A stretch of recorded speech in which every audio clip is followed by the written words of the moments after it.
Bapak Ibu, saudara-saudaraku yang dikasihi diberkati Tuhan, Shalom. Damai di hati. Puji syukur kepada Tuhan karena kasih-Nya yang begitu besar atas kehidupan kita sebagai umat-Nya. Di saat ini kita semua boleh dipertemukan lagi dalam satu persekutuan ibadah di hari Minggu pagi ini. Kita boleh bersama-sama dalam persekutuan memuliakan Tuhan. Dan tentunya ini kali pertama saya ada dalam Kadin Wilayah karena memang belum genap 1 bulan ada di tengah jemaat. Jadi memang pas tanggal 1 penerimaan saya pindah dari jemaat Gemim Lembayang dan Kubil. Mungkin Bapak Ibu sudah pernah dengar itu Bendungan. Nah di sana di dekat Bendungan Kubil. Jadi di sana bisa sambut tanggal 1, tanggal 2 memang langsung tanggal 4 langsung tinggal di Gemim Damai Bukit Muria City. Dan tentu bersyukur karena kesempatan yang diberikan Tuhan boleh ada bersama-sama di saat ini, terlebih khusus dalam pelayanan untuk Kadin Wilayah di tengah persekutuan Jemaat Gemim Maranatha Karame. Saudara-saudaraku yang dikasihi diberkati Tuhan, tentunya kita sebagai umat Tuhan menyadari bahkan semua kita pasti suka hidup bebas. Tidak ada dari orang yang suka hidup terikat dengan persoalan. Apalagi ketika dalam kehidupan orang mengalami sengsara. Siapa yang suka cari-cari sengsara atau menderita? Pasti orang tidak mau. Orang suka bebas dari sengsara, bebas dari penderitaan, bebas dari berbagai pergumulan. Karena itu memang kata orang, apalagi kalau orang mengalami sakit, ya segala daya upaya orang lakukan supaya orang boleh pulih, supaya orang sembuh. Karena memang orang yang tidak mau ada dalam penderitaan di dalam kehidupan kita. Namun saudara-saudaraku yang dikasihi diberkati Tuhan, disadari bahwa sebagai manusia, orang sadari bahwa kita tentunya hidup dalam kehidupan ini tidak lepas dari apa yang namanya pergumulan, apa yang namanya penderitaan, apa yang namanya tantangan dalam perjalanan kehidupan kita. Karena orang sadar bahwa pergumulan itu pasti ada, tantangan pasti ada dalam perjalanan hidup kita. Lalu bagaimanakah respon kita ketika kita harus menghadapi penderitaan yang berat dalam kehidupan kita? Siapakah di antara kita yang tidak gentar ketika kita menghadapi beban penderitaan yang begitu berat, ketika kita akan menghadapi penderitaan sengsara, bahkan pun menerima kematian? Teks ini mengisahkan tentang pergumulan, bahkan penderitaan Tuhan Yesus ketika dia ada di Taman Getsemani. Dia bergumul dengan kenyataan salib yang harus ditanggungnya. Dan kisah tentang di Taman Getsemani ini ditulis oleh 4 penulis kitab Injil. Di Injil Matius, Markus, Lukas, dan juga Yohanes. Ada semua menceritakan tentang peristiwa di Taman Getsemani.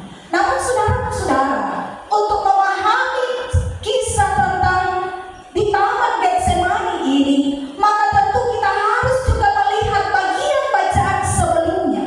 Ketika Yesus sebelum mereka tiba di Taman Getsemani, mereka ini Yesus bersama dengan para murid, mereka dalam perjalanan. Karena itu di ayatnya yang ke-26 di situ dikatakan, sesudah mereka menyanyikan nyanyian pujian, pergilah mereka ke Bukit Zaitun. Nah saudara-saudaraku yang dikasihi dan diberkati oleh Tuhan kita Yesus Kristus, dalam perjalanan itu ada yang disampaikan oleh Yesus. Di sini Yesus berkata kepada mereka, kamu semua akan tergoncang imanmu, sebab ada tertulis, aku akan memukul gembala dan domba itu akan tercerai-berai. Akan tetapi sesudah aku bangkit, aku akan mendahului kamu ke Galilea. Tapi Petrus bilang, biarpun mereka semua tergoncang imannya, aku tidak. Tetapi tentunya di sini kita melihat pada kenyataannya bahwa Petrus dia menyangkal Yesus. Nah saudara-saudaraku yang dikasihi dikasihi dan diberkati oleh Tuhan kita Yesus Kristus. Itulah percakapan Yesus dan murid-muridnya sementara mereka dalam perjalanan untuk menuju ke Taman Getsemani. Yesus dan murid-muridnya mereka tiba di sana, di taman itu yang berada di Bukit Zaitun dengan jarak kurang lebih ada 3 kilometer di sebelah timur kota Yerusalem. Getsemani ini adalah merupakan tempat pemerasan zaitun, yang buah-buah zaitun itu diperas, disuling dan menghasilkan minyak zaitun. Dan ketika mereka tiba di sana, dia berkata kepada murid-muridnya, duduklah di sini sementara aku berdoa. Dan ketika itu ia memisahkan diri dengan murid-muridnya itu untuk berdoa. Tetapi dia membawa ada 3 murid bersama-sama dengan dia. Di sana ada Petrus, Yakobus, dan Yohanes. Saudara-saudara, bacaan ini memperlihatkan bagaimana Yesus yang tergumul dengan apa yang ada di depannya. Di antara seluruh peristiwa kesengsaraan Tuhan Yesus, dia menggumul itu ketika dia berada di Taman Getsemani. Berat yang tentunya akan dialami, beban yang begitu berat akan dialami, tetapi di sana Yesus betul-betul bergumul dengan penderitaan yang hendak dijalaninya. Sehingga dia berkata secara jujur, hatiku sangat sedih, seperti mau mati rasanya. Dan di sini penulis Injil Markus mencatat bahwa dia sangat takut dan gentar. Lalu kalau orang lihat di Injil Lukas pasal 22 ayat 44, di situ menyatakan bahwa ia sangat ketakutan. Bahkan apa? Peluhnya menjadi seperti titik-titik darah yang bertetesan ke tanah. Gambaran ini memperlihatkan bagaimana Yesus benar-benar ada dalam situasi yang sangat takut. Dia dalam situasi yang sangat sedih. Dia dalam keadaan situasi yang sementara bergumul akan apa yang akan dihadapinya ke depan. Nah, saudara-saudara, tetapi tentu orang sadari bahwa ketakutan Yesus di sini tidak sama dengan ketakutan seorang narapidana yang mati, yang hendak dieksekusi mati. Itu berbeda, karena kalau narapidana pasti yang dieksekusi mati karena DP perbuatan, dia menanggung apa yang telah dia perbuat. Tetapi sungguh berbeda dengan Yesus. Yesus dia menanggung dosa manusia.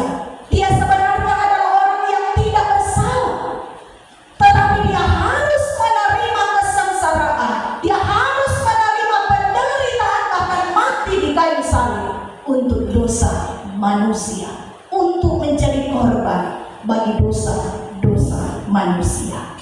Saudara-saudaraku yang dikasihi dan diberkati oleh Tuhan kita Yesus Kristus, dia pun merasa sedih, bukan karena para murid meninggalkannya, tetapi kesedihan Yesus di sini menunjukkan bahwa berkaitan dengan cawan yang harus diminum, cawan pahit yang adalah merupakan lambang dari penderitaan.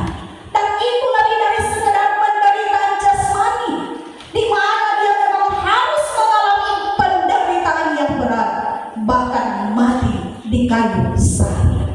Nah, saudara-saudaraku yang dikasihi, diberkati oleh Tuhan kita Yesus Kristus, isi doa Yesus sangat sederhana. Kalau orang baca, dia 3 kali di sini menyatakan doa yang sama. Tetapi ada hal yang sangat menarik dari apa yang disampaikan dalam doa Yesus. Di sini dikatakan, ya Aba, ya Bapa, tidak ada yang mustahil bagimu. Ambillah cawan ini daripadaku, tetapi janganlah apa yang aku kehendaki, melainkan apa yang engkau kehendaki. Di sini orang melihat ada beberapa hal penting. Ada 4 hal penting yang disampaikan oleh Yesus dalam doanya untuk orang paham. Yang pertama yaitu Yesus mengatakan, ya Aba, ya Bapa. Ini menunjukkan betapa dekatnya dia dengan Sang Bapa. Dia adalah anak Allah yang diutus ke dalam dunia oleh Bapanya Oleh karena itu, betapapun ia ada di dunia, ia senantiasa ada dalam perasaan yang dekat dengan sang Bapa. Sehingga dia bilang, ya Aba, ya Bapa. Di sini dia mau menunjukkan bagaimana dia dalam keadaannya sebagai manusia. Dia mengakui akan otoritas yang tertinggi dalam hidup dan pelayanannya, yaitu sang Bapa. Sapaan Yesus ini mengajarkan bahwa dalam berdoa, orang sebenarnya sedang menghadap kepada otoritas yang maha tinggi, yang maha mulia, yang maha besar, yang kepadanya semestinya orang tunduk. Itu karena kadang orang dia berdoa, apalagi di zaman sekarang ini, kadang-kadang doa, kadang-kadang cuma yang penting berdoa. Padahal kalau orang melihat dari apa yang disampaikan oleh di doa Yesus ini, dari yang dikatakan ya Aba, ya Bapa, Yesus mau menyatakan ada otoritas yang tertinggi, yaitu Bapanya. Dia menyadari bahwa ketika dia berdoa, dia sedang menghadap kepada otoritas yang tertinggi, yang memiliki kuasa yang begitu besar. Begitu juga dengan Torah. Dalam hal orang mau berdoa, kadang orang lihat ada orang sebentar berdoa cuma bermain-bermain, bahkan ada yang bermain HP dan lain sebagainya. Ataupun ada orang yang berdoanya dengan penuh kesungguhan. Tapi orang lihat di sini orang belajar bahwa berdoa ini adalah merupakan satu persekutuan kita dengan Dia yang memiliki otoritas yang tertinggi, Dia yang maha kuasa, karena kepadanya juga kita harus tunduk. Itu hal yang pertama. Yang kedua dari doa Yesus di sini, ada kalimat tidak ada yang mustahil bagi. Dalam doa Yesus ini tersingkap sebuah pengakuan bahwa sang Bapa yang kepadanya Yesus berdoa adalah yang maha kuasa. Dia yang mampu melakukan apapun yang melampaui apa yang bisa dibuat oleh manusia. Doa ini tentu mengajarkan orang di tengah berbagai kesulitan, dalam berbagai hal yang orang hadapi, orang alami, orang berdoa meminta pertolongan Tuhan. Dan benar, kadang-kala apa yang orang pikirnya tidak mungkin ini mau terjadi. Tetapi apa? Segala apa yang tidak mungkin bagi orang, Tuhan, itu adalah hal yang mungkin bagi Allah. Tuhan menjawab dengan caranya yang luar biasa dalam hidup kita. Ini hal yang kedua dari doa Yesus, bahwa tidak ada sesuatu yang mustahil baginya.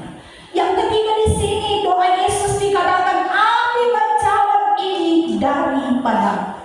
Dia sadar bahwa dalam keterbatasannya sebagai manusia, kalau dia cuma mau ikut DP mau, api jangan dijawab ini. Jangan sampai dia mau mengalami penderitaan, dia mau mengalami hal yang seperti yang saya katakan tadi itu. Orang pasti ini mau suka bebas lepas dari penderitaan. Di sini Yesus menyampaikan doa, ambillah zaman ini. Tentunya di sini mau menyatakan bagaimana Yesus mau memohon, meminta kepada Bapaknya. Tetapi masih ada di lanjut.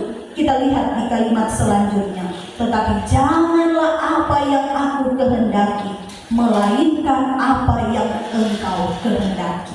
Dengan menutup seperti ini, doa sesungguhnya adalah sebuah sikap rela tunduk pada kehendaknya. Yesus boleh meminta, tetapi dia tetap berserah, dia tetap pasrah pada kehendak Bapaknya. Artinya dalam kehidupan orang, kadang-kadang orang mau bilang, kita susah lalu berdoa. Karena orang yang bilang curhat atau lihat, kita orang susah lalu berdoa. Tuh kadang-kadang terus meminta, lama sekali kita doakan, tapi Tuhan tidak menjawab doa. Saudara-saudara, tentunya orang sadari bahwa lewat doa Yesus ini orang sadari bukan kehendakku, melainkan kehendakmu yang terjadi. Jadi dalam doa orang meminta, tetapi orang meminta juga supaya kehendaknya yang terjadi teralami dalam hidup kita. Karena apa? Orang tahu bahwa kehendaknya adalah yang terbaik.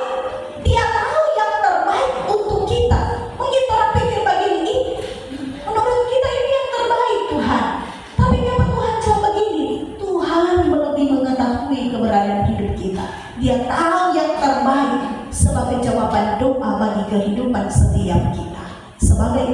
yang percaya kepadanya di tengah perjalanan kehidupan kita sebagai umat kepunyaannya. Dari sini tentunya kita menyadari bahwa dengan kata lain berdoa adalah tentu orang siap mendengar kehendak Bapa dan taat kepadanya. Sebab kehendak Bapa tentu yang terbaik sesuai dengan rencananya yang indah dalam hidup kita.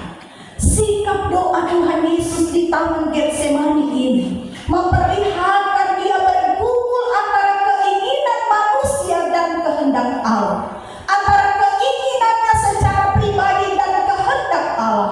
Dan Yesus mengajarkan kita tentang doa yang mendengar akan kehendak Allah, mengutamakan kehendaknya dalam kehidupan kita. Saudara-saudara yang dikasihi berkati Tuhan, dari teks ini kita melihat bagaimana Yesus berdoa. Di kali pertama dalam ayat 37, dia mendapati murid-muridnya tertidur. Lalu apa yang dikatakan oleh Yesus? Dia berkata kepada Petrus, "Simon, apakah engkau tertidur? Tidakkah engkau sanggup berjaga-jaga selama 1 jam?" Murid-murid ini tertidur karena mungkin mereka dalam keadaan lelah. Bahkan sampai ketiga kalinya Yesus mendapati mereka dalam keadaan yang sama. Lalu di ayat 38, di situ Yesus katakan, "Berjaga-jagalah dan berdoalah supaya kamu jangan jatuh ke dalam pencobaan. Roh memang penurut, tetapi daging lemah."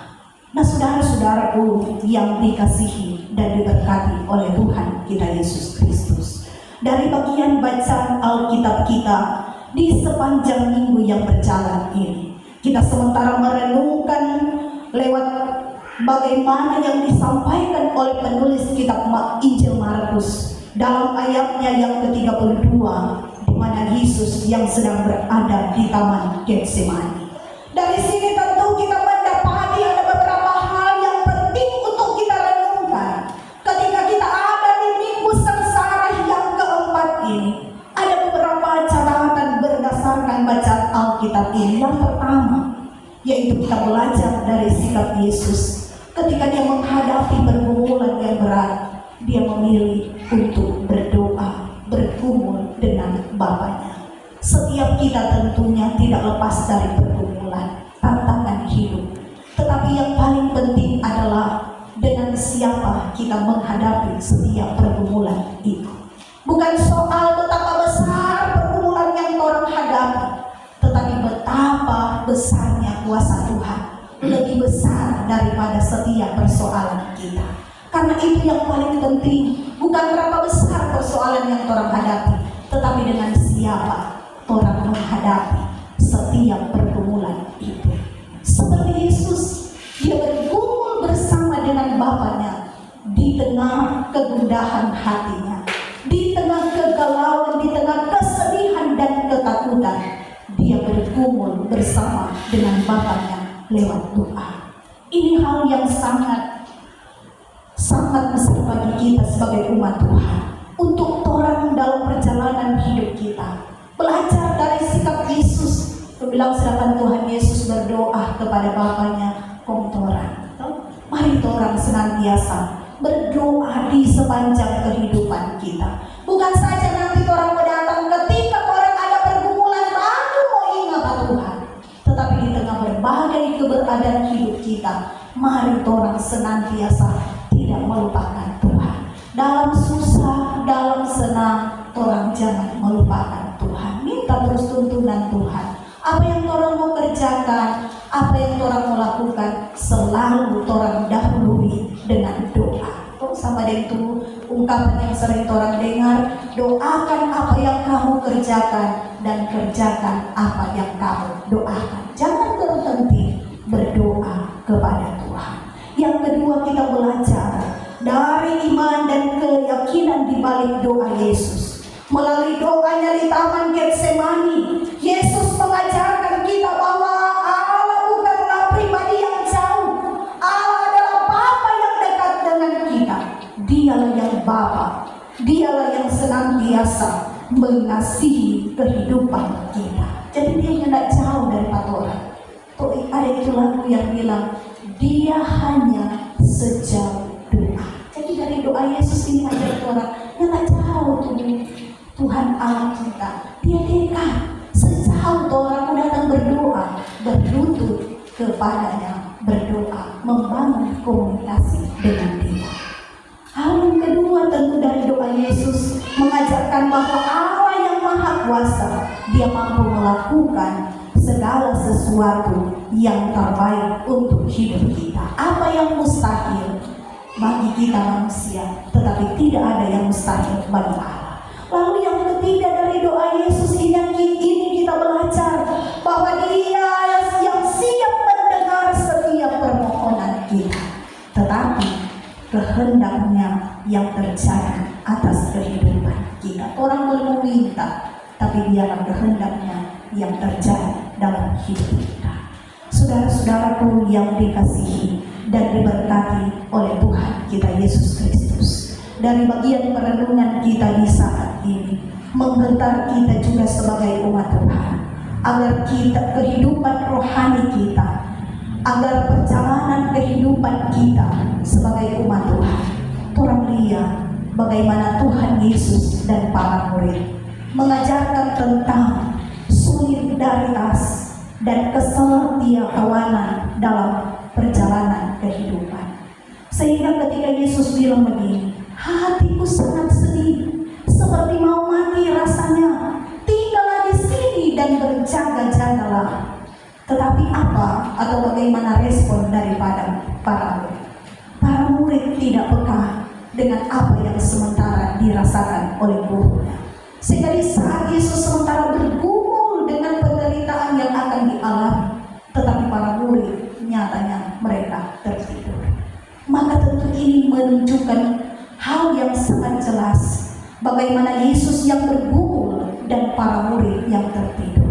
Hal ini tentunya harus juga menjadi bagian perenungan dalam kehidupan kita, yang mengajarkan kita tentang solidaritas, mengajarkan kita tentang kesetiakawanan, apalagi dalam pelayanan, dalam kerja pelayanan. Orang tentu sama dengan itu ungkapan yang sering dikatakan bahwa berat sama dipikul, ringan sama dijinjing. Dalam berbagai situasi keadaan yang orang alami, orang pikul sama-sama, orang jalani, hadapi sama-sama. Rumah tangga Kristen pun demikian. Mau di tengah pergumulan penderitaan, jangan sampai orang mau bilang ngana hadapi sendiri, ngana yang beki, ngana yang hadapi. Tetapi dalam perjalanan hidup sebagai keluarga Kristen, mau susah senang, hadapi sama-sama. Suami istri bergandengan tangan. Jangan cuma di saat senang, tetapi juga di tengah susah, di tengah pergumulan, hadapi sama-sama. Itu tuh persekutuan hidup sebagai keluarga, supaya orang hadapi sama-sama, bukan cuma saat senang, bahkan dalam kerja pelayanan, bahkan dalam kehidupan orang sebagai persekutuan jemaat. Ketika jemaat diperhadapkan tantangan ini, hadapi sama-sama, bersatu untuk orang menghadapi setiap tantangan kehidupan. Jangan orang kesedihan, jangan orang bilang anak yang beki, anak yang hadapi. Iya, juga sana dia menjadi apa?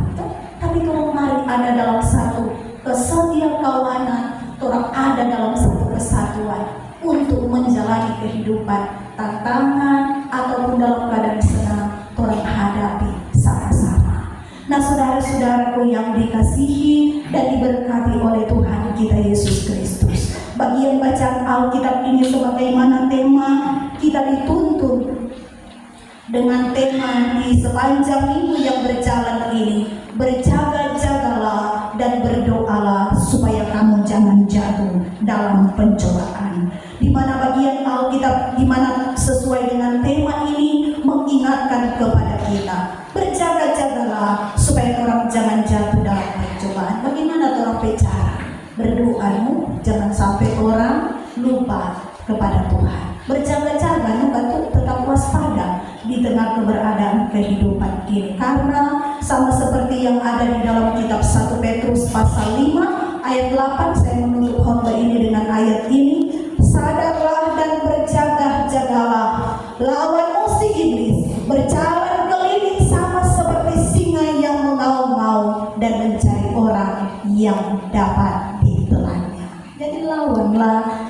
bahagia dengan dimana orang berjaga-jaga dan berdoa supaya orangnya tidak jatuh dalam berbagai-bagai pencobaan. Tuhan yang akan menolong dan memampukan kita semua, sehingga firman di saat ini boleh menjadi berkat bagi kehidupan jemaat Gemi Maranatha Karame di hari hidup yang akan dijalani hari ini, bahkan pun besok dan sampai seterusnya. Terpujilah